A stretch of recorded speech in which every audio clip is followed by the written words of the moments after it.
Halo sobat, assalamualaikum warahmatullahi wabarakatuh. Kembali lagi bersama saya. Kali ini saya akan memberikan sedikit informasi. Namun sebelum itu kita lihat di belakang saya sudah banyak tanaman padi yang ditanam di bulan Juni. Mulai bulan 5 kemarin sampai bulan Juni ini biasanya sudah penuh padi ditanam untuk di Korea ya. Jadi pertaniannya itu dimulai dari bulan 4 sebenarnya untuk tanaman kecil ataupun seperti sayur-sayuran. Padi itu mulai bulan 5 dan bulan 6 sudah mulai tumbuh semuanya. Namun saya di sini tidak membahas tentang pertanian karena banyak pertanyaan tentang pertanian, namun saya akan bahas nanti tentang pertanian. Kali ini saya akan bahas tentang pertanyaan subbidding. Mas, ada berapa sih jobnya subbidding ataupun galangan kapal? Kalau galangan kapal visa E7 itu jobnya yang masih ada itu hanya welder ya, untuk welder. Untuk painting dan lain sebagainya belum ada penerbangan. Nanti kalau ada informasi tentang painting itu nanti akan saya informasikan. Namun ini untuk program G2G visa E9 itu job weldernya itu atau job subbiddingnya itu ada beberapa, yaitu 6 job kerja untuk subbidding di Korea tentang pekerjaan perkapalan, industri perkapalan itu ada 6 jobnya. Yang pertama scaffold, pemasangan, pelepasan dan pengklarifikasian scaffolding untuk pekerja di tempat yang tinggi. Pembuatan kapal yang gede sekali itu besar itu membutuhkan scaffolding untuk pengecatan, untuk memasang lain sebagainya, alat-alat di perkapalan itu membutuhkan scaffolding. Jadi teman-teman kerjanya di scaffolding, memasang scaffolding dan membongkar seperti itu.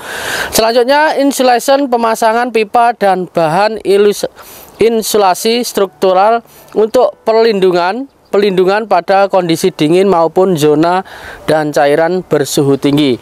Nah, ini seperti kalau di tempat-tempat tinggi itu ada seperti jaring hijau ataupun kalau di sini ada yang namanya seperti apa ya, gabus. Gabus itu tahan dingin banget dan juga bisa menahan suhu tinggi. Itu nanti akan saya buatkan videonya kalau saya berada di pelabuhan. Di pelabuhan sana kelihatannya saya ada kemarin itu ada pembangunan ataupun sebuah bangunan. Untuk membuat bangunan itu nanti ada scaffoldingnya, di belakangnya itu ada perlindungannya. Nah, selanjutnya grinder bekerja untuk memfasilitasi pengecatan dengan menghaluskan dan menghilangkan area yang tidak rata pada permukaan las. Nah, ini gerinda. Tugasnya ketika sudah dielas itu ada titik-titik lasnya ataupun bekas las yang masih timbul seperti itu dan kasar, tidak halus, itu digerinda. Kerjanya seperti itu. Selanjutnya welding, tack welding, menggabungkan benda-benda yang akan disatukan ataupun dielas dan menyambungkan logam. Nah, ini yang namanya welder, untuk menyambung ya ini. Dan ini bagusnya teman-teman, buat teman-teman yang tidak punya pengalaman sama sekali, ini bisa, karena ini visanya E9 G2G, program G2G ya.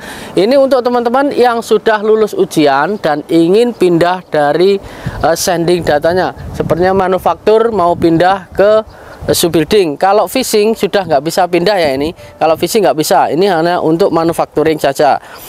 Selanjutnya piping machinery junior and electric cabling, memasang kabel ataupun memasang berbagai mesin dan peralatan untuk kapal, menata kabel listrik untuk disambungkan dengan peralatan-peralatan listrik di kapal. Nah, ini tugasnya untuk menata kabel di dalam kapal yang berkaitan dengan kapal ya, bukan di rumah instalasi seperti itu. Yang terakhir, other subbidding related manufacturing, manufaktur lain terkait dengan produksi pembuatan galangan kapal ataupun subbidding. Nah, ini pekerjaan istilahnya seperti membantu ya, membantu ataupun pekerjaan-pekerjaan yang berkaitan dengan berhubungan pembuatan kapal di industri perkapalan. Jadi 6 job kerja ini teman-teman bisa lakukan ataupun kerjakan di Korea tanpa pengalaman sama sekalipun.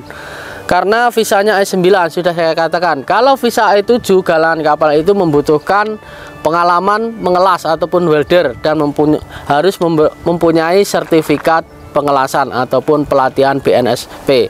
Nah, selanjutnya ada pertanyaan lagi, Mas, kalau saya di fishing itu bisa nggak pindah di subbidding ini? Tidak bisa, ini manufacturing kerjanya ya. Jadi buat teman-teman yang sudah sending data dan untuk berpindah di subbuilding.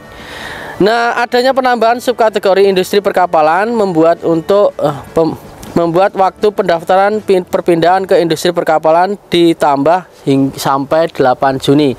Nah, ini ada 101 orang kalau tidak salah ya kemarin yang sudah mendaftar. Bisa dicek di websitenya BP2MI pengumuman. Di bawah itu ada lampirannya orang-orang yang sudah berpindah dari manufaktur ke subbuilding. Nah, mungkin itu saja yang saya sampaikan. Untuk job kerjanya ada 6 di subbidding. Jadi buat teman-teman yang kemarin tanya subbidding itu ada berapa sih jobnya, ini beda ya teman-teman dengan visa E7. Jangan samakan subbidding G2G dengan subbidding galangan kapal visa E7. Jadi ini beda. Jadi beda. Ada kelemahan dan ada kekurangan dan ada keistimewaannya. Nah, ini nanti akan saya jelaskan keistimewaan dan kelemahan di visa E9 dan juga visa E7 galangan kapal. Mungkin itu saja yang saya sampaikan dalam video ini. Semoga bermanfaat. Sampai ketemu lagi di video selanjutnya. Salam, kegagalan adalah kunci dari keberhasilan. Annyeonghaseyo. Kamera